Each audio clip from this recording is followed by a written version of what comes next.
C'est là où on a le discours à dimanche. La pétition contre le bureau introduite.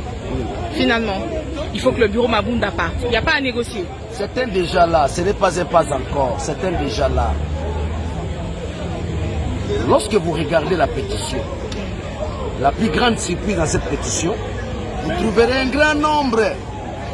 Les gens du PPRD, tous sont là. Ça veut dire qu'aujourd'hui, c'est l'âme congolaise qui bouge. L'âme. L'âme vient du mot latin, animus. Animus qui veut dire l'esprit. C'est un problème d'esprit. C'est l'esprit congolais maintenant qui bouge. Et quand il s'agit de l'âme, automatiquement, nous nous retrouvons en face d'un nouveau paradigme. Et aujourd'hui, la symbolique de la journée d'aujourd'hui, c'est la construction d'un nouveau paradigme qui ne se résume qu'à une seule phrase, la réappropriation de la nation. C'est ça, il n'y a pas autre chose. C'est pas un acharnement contre le bureau Mabunda. Pardon? C'est pas un acharnement contre le bureau Mabunda. Un acharnement par rapport à quoi? Il s'agit du Congo. Maman, vous êtes journaliste. Le Congo est où? Le Congo est dans un fond sans fond, c'est-à-dire dans un gouffre. Il faut sortir le Congo du gouffre pour enfin parler du social, du développement, bref, de la superstructure et de l'infrastructure, confère Karl Marx. Alors, la pétition est déposée. On attend le grand oral du président de la République. Demain, Daniel Safou, vous l'avez rencontré lors des consultations. On peut s'attendre à quel genre de discours?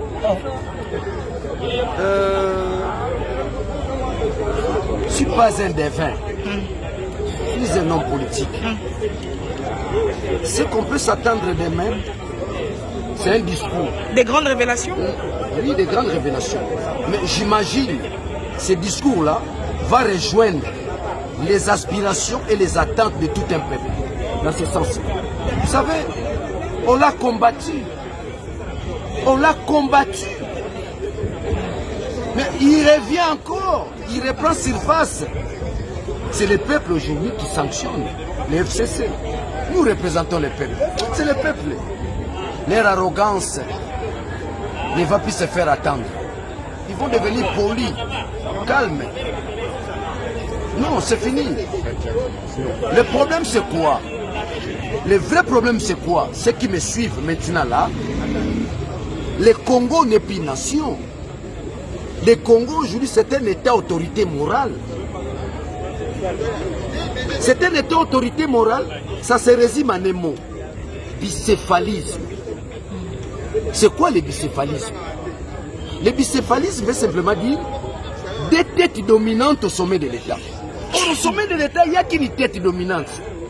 Évidemment, dans une démocratie classique et harmonieuse, sauf au Congo, où vous avez des têtes dominantes au sommet de l'État. C'est ça qu'on appelle le bicéphalisme. Mais lorsqu'il y a des têtes dominantes au sommet de l'État, donc c'est-à-dire, vous touchez ce qu'on appelle la liquéfaction.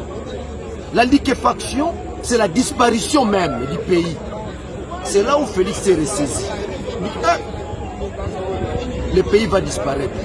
Je serai sanctionné par les ancêtres. Je serai sanctionné par mon propre père, qui aujourd'hui, il faut le considérer comme un ancêtre. Tiens, tu sais qu'il y a le Mahatma, porteur d'une grande vision. Aujourd'hui, il n'est plus avec nous. Mais il y a des ramifications. Il y a des ramifications qui se font sentir. Aujourd'hui, j'ai constaté son esprit et sa présence ici.